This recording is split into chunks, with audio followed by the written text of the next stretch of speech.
Hey everyone, Wanderbot here, and welcome to my review of the Blue Yeti microphone. It is the first real microphone that I really used, save for a blue snowball, but I quickly replaced it with this microphone, because this was just that much better. But it's the first microphone that I really used, and it's the main microphone that I used between the years of 2013 and 2016, before I eventually upgraded to a more professional XLR setup with an audio interface and so on and so forth. Anyway, let's talk about this microphone a couple more. I picked it up because it was simple, it was easy to work with, it didn't have a whole lot of fuss, and just in general was a nice beginner microphone for me. And I stand by that original, I guess, evaluation of it. It really did carry my channel up through the beginning years and really sent me on my way before I, really hit it big with some other things and some slightly better audio quality. So I probably sound pretty good in this video, and it took a little bit of fussing. It's a fairly no-frills microphone for the most part. It is very strong, and honestly, audio quality-wise, that's what we're going to talk about today. So this is a very, very powerful microphone. It's the most powerful microphone that I've used. It can pick up everything from people in other rooms to trains outside to loud children screaming to,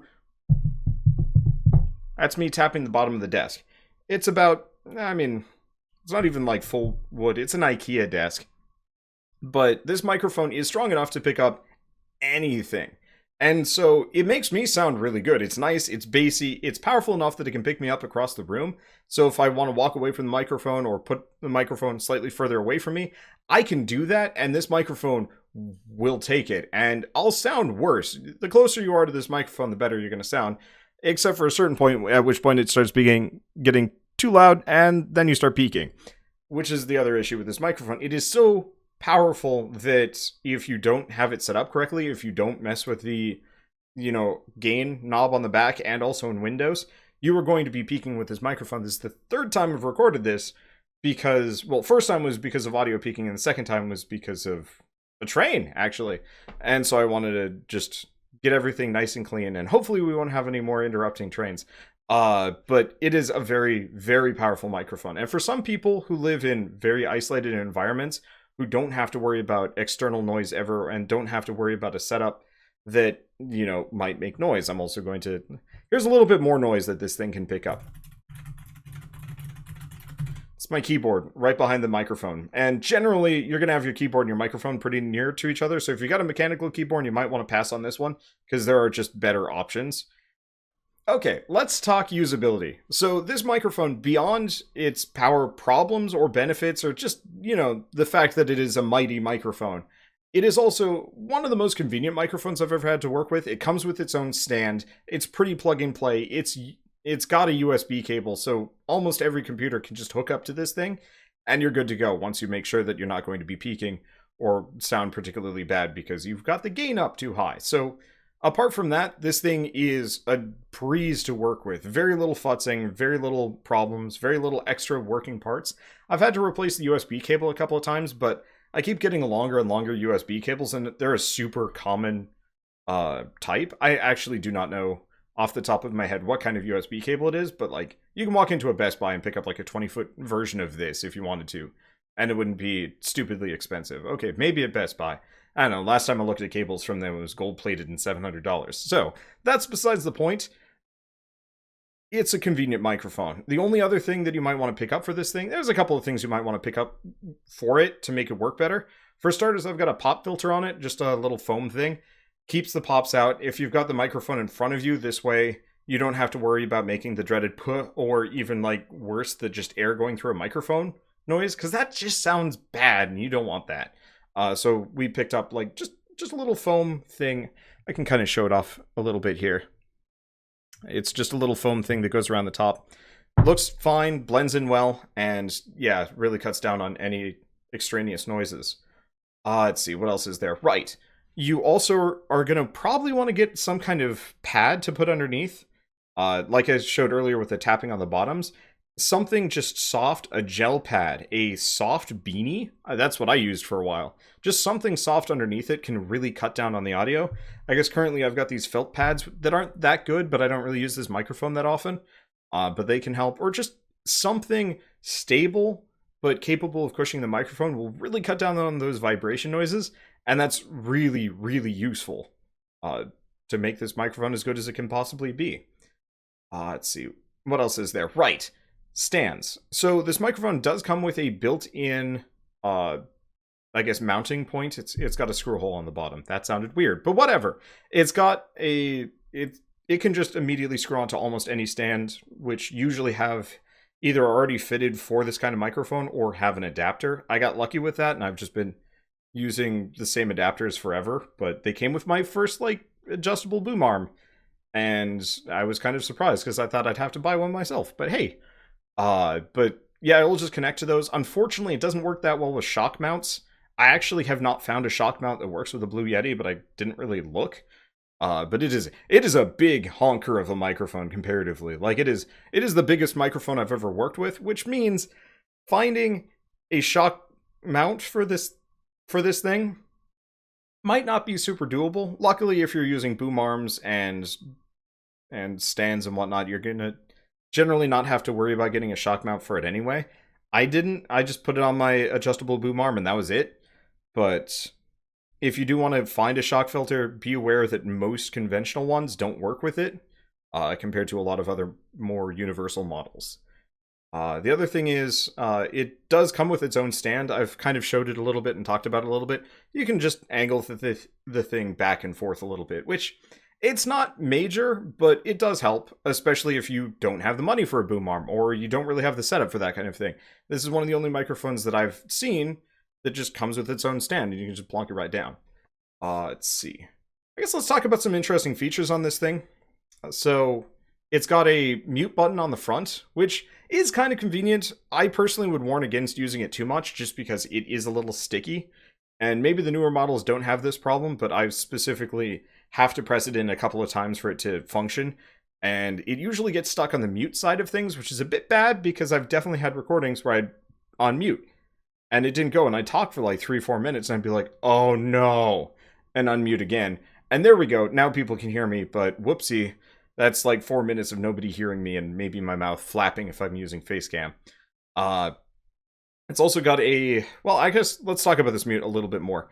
I'm just going to press the mute button for a second.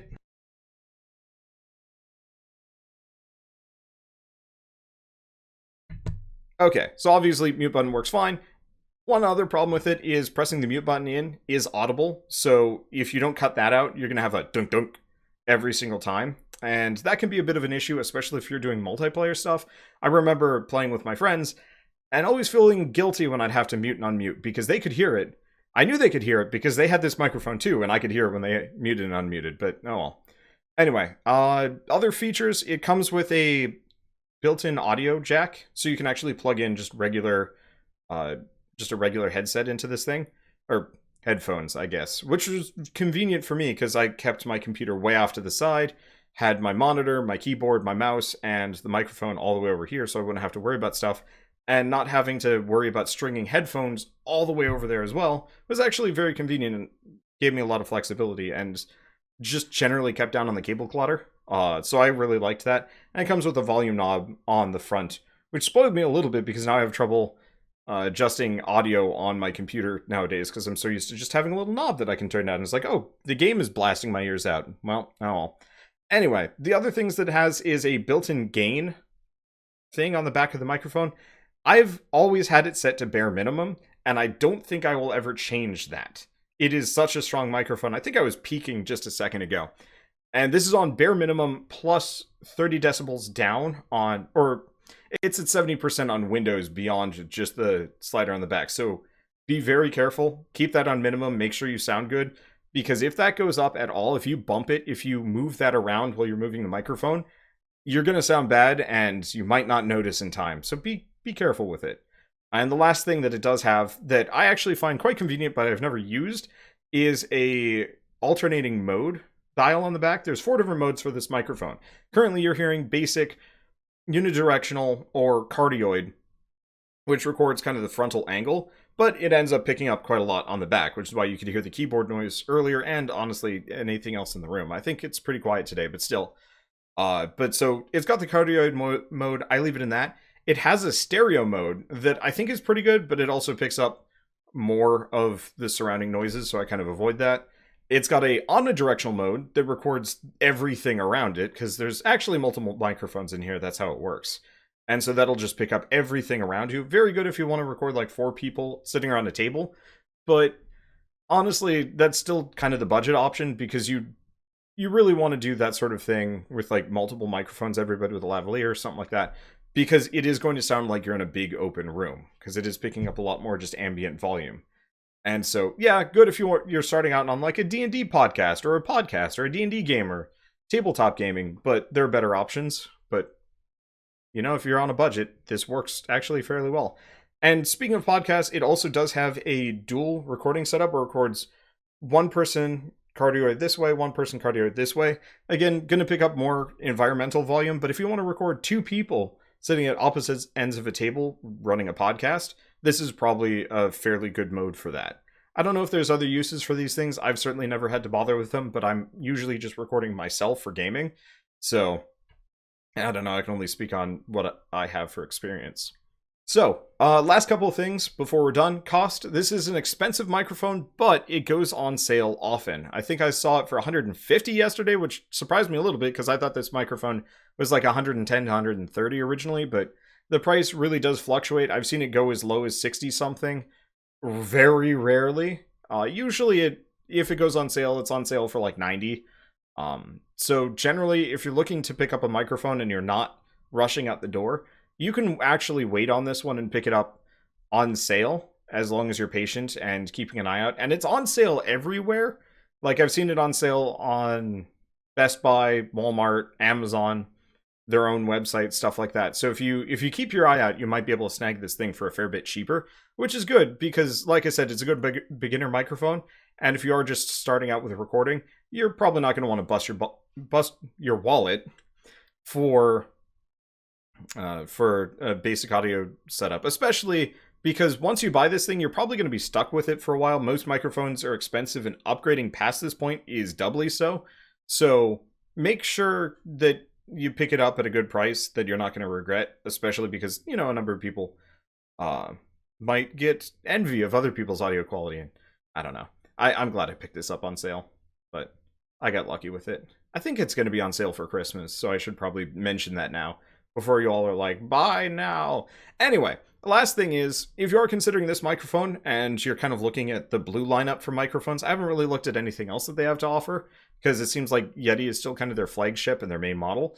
They do have a model called the Blue Snowball. I think there's a couple other varieties in between and around, but specifically those were the 2 that I looked at. Originally, I picked up a Snowball because it was cheap, I was poor, and I thought it would be good enough. It wasn't. And I kind of regret picking up the Snowball, because ultimately I used it for a couple of weeks, and then I was like, this is a good microphone, but I can do better. And I picked up the Yeti, and it was better. So if you're thinking of picking up either this or the Snowball, just go with this. I don't have my Snowball anymore. It's back in Massachusetts, and I'm on the other side of the country. But take my word for it that, like, it is worth saving up that extra bit of money to buy the Yeti instead, or something else, because there are better microphones. I personally upgraded to the Audio-Technica AT2020s, which is like a full XLR setup, required stands, an audio interface, and so on and so forth. But it didn't have the power issues, sounded great, and let Shell and I record next to each other with our own individual microphones and sound really good. So that was what I upgraded to. There are other good microphones out there, and I'm going to be taking a look at some of them. Specifically, like I said, the AT2020 is going to be the next video, and at least a couple more. But these are not the absolute best microphones on the market. These are just the ones that I know, have used, and liked. So, I guess with that, I hope you guys enjoyed this video. Once again, I guess to just back up a little bit, this entire video was filmed with a Blue Yeti. What you're hearing here is about as good as you're going to be able to get out of this microphone. Might be a little bit powerful, but if you want to compare and contrast, like I said, I'm going to be doing the AT2020 and a couple others. So listen to those, see what you like, see what works for you, what fits your budget, and so on and so forth, and be informed. Because like I said, if you pick up one of these microphones, you're probably going to be using it for quite some time. And so yeah, listen around, be informed before you rush out to get anything. And I guess back to the outro. I hope you guys enjoyed this. I'm going to do at least a couple more. And I guess with that, thanks for watching. I don't know. I'm not used to these yet. If there are any other products that you know that I use or you want to know about, let me know. Because, like I said, I'm going to be doing a couple more microphone reviews. And hopefully the quality will get better. Admittedly, this is my latest recording, and I filmed the next two actually earlier than this, so But it'll be a bit variable, and I'm going to try and slowly up my production quality, get maybe better lighting, put some shades up maybe, because I think the lighting changed over the course of this video. But so yeah, if you have any input on things that you'd like me to take a look at, try out, test out, or even just commentate on, let me know in the comments below, because I'd love to actually start sharing some of the knowledge that I've accrued over the years, because I've got a fair bit of it, and I like sharing. So, back to what I was saying, if you like this video in any way, shape, or form, leave me a like, helps more than you know. If you want to see more of these product reviews or something else, let me know, and hit subscribe, because I'm going to be doing more just kind of random, interesting, nerd, and useful stuff on this channel specifically. And with that, I'll see you next time.